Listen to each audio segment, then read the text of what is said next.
Last video में हम लोगों ने देखा था कि कैसे डाइजेशन का प्रोसेस एक अमीबा में कंप्लीट होता है। आज की इस वीडियो में देखेंगे कि किस प्रकार से डाइजेशन का प्रोसेस एक मल्टी सेलुलर ऑर्गेनिज्म में कंप्लीट होता है। मल्टी सेलुलर ऑर्गेनिज्म जैसे कि ह्यूमन बींग्स हो गए, इन सब में डाइजेशन का प्रोसेस किस तरह से कंप्लीट होता है। ये कॉम्प्लेक्स प्रोसेस है एक, जिसमें कि बहुत सारे ग्लैंड्स इन्वॉल्व होते हैं, बहुत सारे अदर जो है थिंग्स इन्वॉल्व होते हैं, जिस तरह से बहुत सारे गैस्ट्रिक जूस सीक्रेट होते हैं और भी बहुत सारे प्रोसेस इन्वॉल्व होते हैं, तब जाके ये डाइजेशन का प्रोसेस किसी भी एक कॉम्प्लेक्स ऑर्गेनिज्म में कंप्लीट होता है।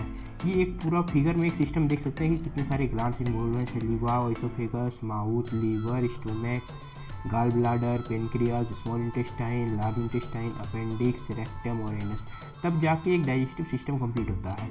ये सारे पार्ट्स जो है एक ह्यूमन बींग्स के हैं, तब जाके ह्यूमन बींग्स में डाइजेशन का प्रोसेस कंप्लीट होता है। तो आज हम इसी डाइजेशन के प्रोसेस को ह्यूमन बींग में एक ओवरव्यू लेंगे, एक पूरा कंप्लीट ओवरव्यू लेंगे, फुल रिव्यू करेंगे कि कैसे कंप्लीट होता है और इसके बारे में पूरे अच्छी तरीके से जानेंगे। तो आते हैं हम लोग अपने फर्स्ट प्रोसेस की ओर, डाइजेशन का पहला प्रोसेस जो कि इंजेक्शन। ये बाकी सब में भी होता है, एक सिंपल माइक्रो ऑर्गेनिज्म जैसे कि अमीबा था उसमें भी ये प्रोसेस हुआ था by the help of pseudopodia, जो कि लास्ट वीडियो में देखे, और एक ह्यूमन बींग में ये प्रोसेस होता है। ह्यूमन बींग्स में इंजेक्शन का प्रोसेस माउथ के द्वारा होता है। The first activity of digestive system is to take food through the mouth. Mouth के द्वारा हम लोग फूड इंटेक करते हैं, इसी प्रोसेस को हम लोग को इंजेक्शन कहा जाता है। जैसे हम लोग फूड इंटेक किए माउथ में, ये इंजेक्शन का प्रोसेस हो गया। उसके बाद फिर आता है सेकेंड प्रोसेस डाइजेशन, जो कि एक कॉम्प्लेक्स प्रोसेस है, ये बहुत लंबा प्रोसेस है। जैसे हम लोग फूड इंटेक किए मुंह में, वहीं से डाइजेशन का प्रोसेस स्टार्ट होता है, क्योंकि हमारे माउथ में भी कुछ ग्लैंड्स प्रेजेंट होते हैं जिनको हम लोग सैलिवरी ग्लैंड बोलते हैं। ये 3 पेयर्स होते हैं, ये तीनों का नाम यहाँ पर आप देख सकते हैं। उसके बाद जैसे ही हम लोग फूड माउथ में इंटेक किए, जो सैलिवरी ग्लैंड होते हैं वो सैलिवा सीक्रेट करते हैं। सैलिवा जो कि जो है कार्बोहाइड्रेट के ब्रेक डाउन में हेल्पफुल होता है। कार्बोहाइड्रेट का पार्शियल डाइजेशन माउथ में ही स्टार्ट हो जाता है और ये सैलिवा जो है फूड के साथ मिलकर बोलस का फॉर्म करते हैं। बोलस जो कि एक सेमी सॉलिड सब्सटेंस होता है, जो कि माउथ में फॉर्म होता है फूड को चबाते रहने पे और सैलिवा बनने पे, और ये बोलस फिर पेरिस्टाल्टिक मूवमेंट के द्वारा स्टोमक तक पहुंचता है।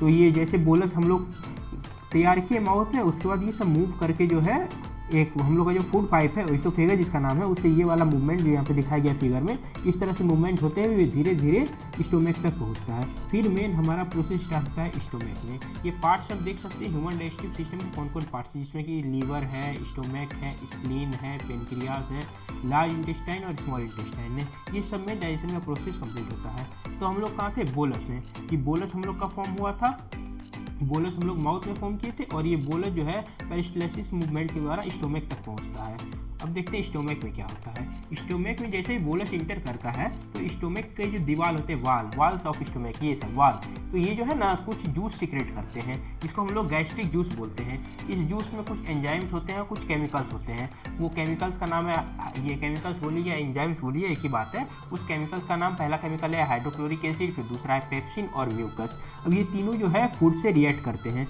तो हाइड्रोक्लोरिक एसिड जो है फूड में जो प्रेजेंट है बैक्टीरियाज हो गए, उस सबको किल कर देता है और जो है फूड को एसिडिक बना देता है। उसके बाद पेप्सिन जो है डाइजेशन ऑफ प्रोटीन में हेल्प करता है। जो भी फूड में प्रोटीन होते हैं उसको पेप्टोन में तोड़ता है, वो पेप्सिन हो गया। उसके बाद फिर तीसरा म्यूकस हम लोग जानते हैं हाइड्रोक्लोरिक एसिड एक स्ट्रॉन्ग एसिड है, लेकिन ये हमारे स्टोमक में प्रेजेंट है, तो स्टोमक इससे जल नहीं जाता है। तो स्टोमक के अंदर के दीवार को हाइड्रोक्लोरिक एसिड के इफेक्ट से बचाने के लिए एक लेयर सीक्रेट होता है एंजाइम का, या कह लीजिए कोई भी एक प्रकार का केमिकल का, जिसको हम लोग म्यूकस बोलते हैं। ये म्यूकस सीक्रेट होता है हाइड्रोक्लोरिक एसिड से स्टोमक के कोरोजन को बचाने के लिए। हम लोग सुनते होंगे किसी के स्टोमक में अल्सर हो गया, तो वो जब उसके स्टोमक का म्यूकस जो है सीक्रेट कम होता है, तो वो हाइड्रोक्लोरिक एसिड उसके स्टोमक को कोरोड कर देता है, इस कारण स्टोमक अल्सर का प्रॉब्लम होता है। और म्यूकस हम लोग के स्टोमक के इनर लेयर को कोरोजन और पेप्सिन से बचाता है। तो यहाँ पे देख लीजिए स्टोमक में क्या क्या होता है। स्टोमक में हम लोग का बोलस गया और वो हाइड्रोक्लोरिक एसिड पेप्सिन से मिला और म्यूकस सीक्रेट हुआ, म्यूकस जो कि बचाया, पेप्सिन जो है हम लोग के प्रोटीन को डाइजेस्ट करने में हेल्प किया। उसके बाद यहाँ से फूड जो है हम लोग देखिए, ये यहाँ से बोलस ओइसोफेगस यहाँ से इंटर किया और उसके बाद यहाँ पे सब प्रोसेस हुआ। उसके बाद फिर ये पाइप चला गया हम लोग के स्मॉल इंटेस्टाइन की तरफ, जहाँ की फर्दर आगे का प्रोसेस हुआ। ये स्मॉल इंटेस्टाइन का फिगर देख सकते हैं, बहुत लंबा होता है। लगभग ये स्मॉल इंटेस्टाइन मान के लिए 6 मीटर का होता है। 6 मीटर का स्मॉल इंटेस्टाइन होता है, बहुत ही लंबा होता है और इसमें फूड इंटर करता है। स्मॉल इंटेस्टाइन में बहुत सारे एंजाइम सीक्रेट होते हैं, जिसमें कि जिसका नाम है अमाइलेज हो गया, ट्रिप्सिन हो गया, लाइपेज हो गया, तो जो अमाइलेज एंजाइम है ये शुरू में सेलेवरी ग्लैंड में सीक्रेट किया था, तो वो हल्का मात्रा में था, डाइल्यूट था, और यहाँ पे हार्ड मतलब एकदम कड़ा कंसनट्रेटेड अमाइलेज सीक्रेट होता है जो कि कार्बोहाइड्रेट का कंप्लीट ब्रेकडाउन कर देता है, स्टार्च का जो कि कार्बोहाइड्रेट है उसका कंप्लीट ब्रेकडाउन कर देता है। और हम लोग देखे थे पेप्सिन जो है यहाँ पे सीक्रेट हुआ था, स्टोमक वाले पार्ट में भी देखे थे कि जो है ये पेप्सिन सीक्रेट हुआ था जो कि हम लोग के प्रोटीन को डाइजेस्ट किया था। उसके बाद फिर हम देखते हैं कि स्मॉल इंटेस्टाइन में भी पेप्सिन सीक्रेट होता है जो कि डाइजेस्ट कर, पेप्सिन नहीं, यहाँ पे ट्रिप्सिन सीक्रेट होता है। पेप्सिन तो स्टोमक में सीक्रेट होता है, यहाँ ट्रिप्सिन सीक्रेट होता है जो कि प्रोटीन के डाइजेस्ट को हेल्प करता है। जो प्रोटीन बच गया था पेप्सिन से डाइजेस्ट होने में उसको ट्रिप्सिन डाइजेस्ट कर देता है। और उसके बाद हमारा एक आखिरी एंजाइम सीक्रेट होता है लाइपेज जो कि फैट के डाइजेशन में हेल्प करता है। एम्ल्सिफाइड फैट मतलब होता है फैट को छोटे छोटे टुकड़ों में तोड़ना। तो यहाँ पर 3 एंजाइम सीक्रेट हुआ, एमाइलेज, ट्रिप्सिन और लाइपेज। एमाइलेज से स्टार्च का डाइजेशन हुआ, ट्रिप्सिन से प्रोटीन का और लाइपेज से फैट का।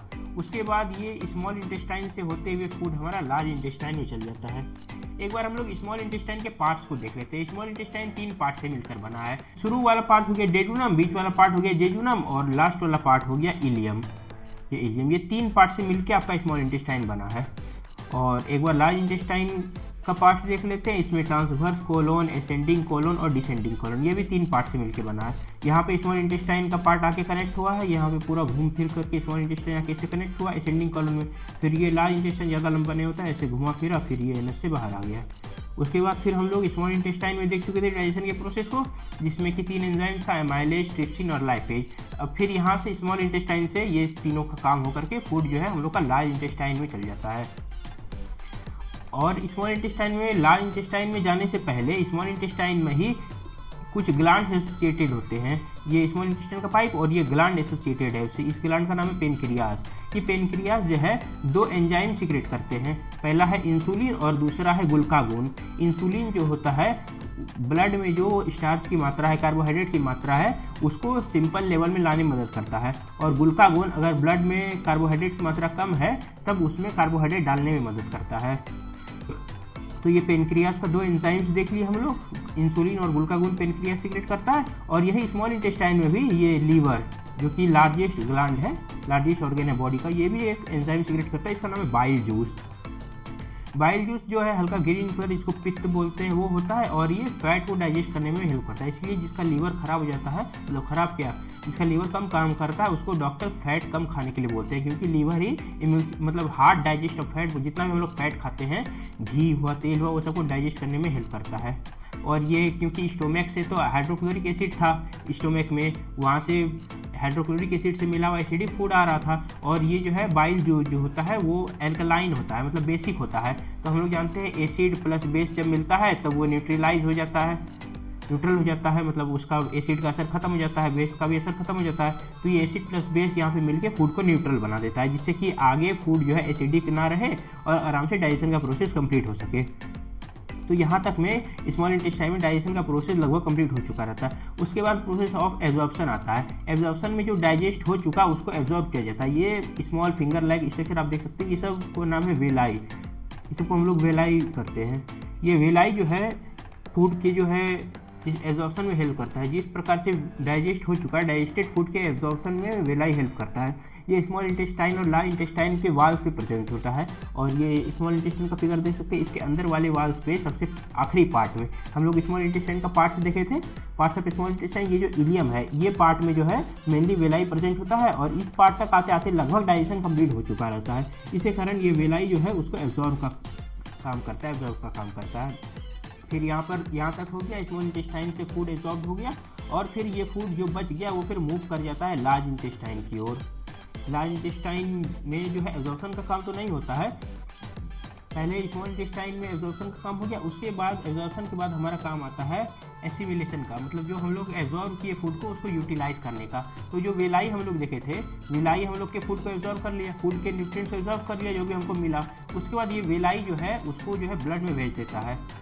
ब्लड में जैसे भेजा वहाँ पे एसिमिलेशन का काम शुरू हो गया। Assimilation means utilisation, assimilation means utilisation of food. तो ये वेलाई से लिवर उवर सब तरह से जो है बाइल जूस सब चीज़ डाल के फूड का न्यूट्रिएंट्स निकाल के ये ब्लड में भेज दिया। उसके बाद ब्लड सब जगह जाके फूड के न्यूट्रिएंट्स को पहुंचाया, बॉडी के हर एक सेल तक जाके फूड के न्यूट्रिएंट्स को पहुंचाया और हर एक सेल में फूड का ऑक्सीडेशन हुआ, रिस्पायरेशन हुआ और उसके बाद फिर हम लोग को उससे एनर्जी मिला। उसके बाद आखिरी प्रोसेस आता है इजेशन का। फिर स्मॉल इंटेस्टाइन तक डाइजेशन खत्म हो चुका था, फिर स्मॉल इंटेस्टाइन के बाद फूड लार्ज इंटेस्टाइन में पहुंच जाता है और लार्ज इंटेस्टाइन में उस फूड का बचा हुआ सारा न्यूट्रिएंट्स तो स्मॉल इंटेस्टाइन में एब्जॉर्ब हो चुका है, उस फूड में बच गया वाटर। लार्ज इंटेस्टाइन में absorption of water take place होता है और अनडाइजेस्टेड फूड जो है स्मॉल इंटेस्टाइन से जैसे लार्ज इंटेस्टाइन में जाता है तो हल्का फुल्का जो उसमें वाटर प्रेजेंट होता है उसको विलाई एब्जॉर्ब कर देता है। यही विलाई यहाँ भी प्रेजेंट होता है जो स्मॉल इंटेस्टाइन में प्रेजेंट था। और ये लार्ज इंटेस्टाइन के बाद जो है उसके आखिरी पार्ट जिसको कि हम लोग रेक्टम बोलते हैं, वहाँ पे अनडाइजेस्टेड फूड स्टोर होता है और फिर समय समय पे उसको बॉडी बाहर निकाल देती है एज ए स्टूल। ठीक है, बस इतना ही था इसमें। फिर इसके बाद हम लोग इसके अगले लेक्चर में इसके क्वेश्चंस को प्रैक्टिस करेंगे, जिसके बाद हम लोग का ये टॉपिक बहुत ही अच्छी तरीके से क्लियर हो जाएगा। Thank you.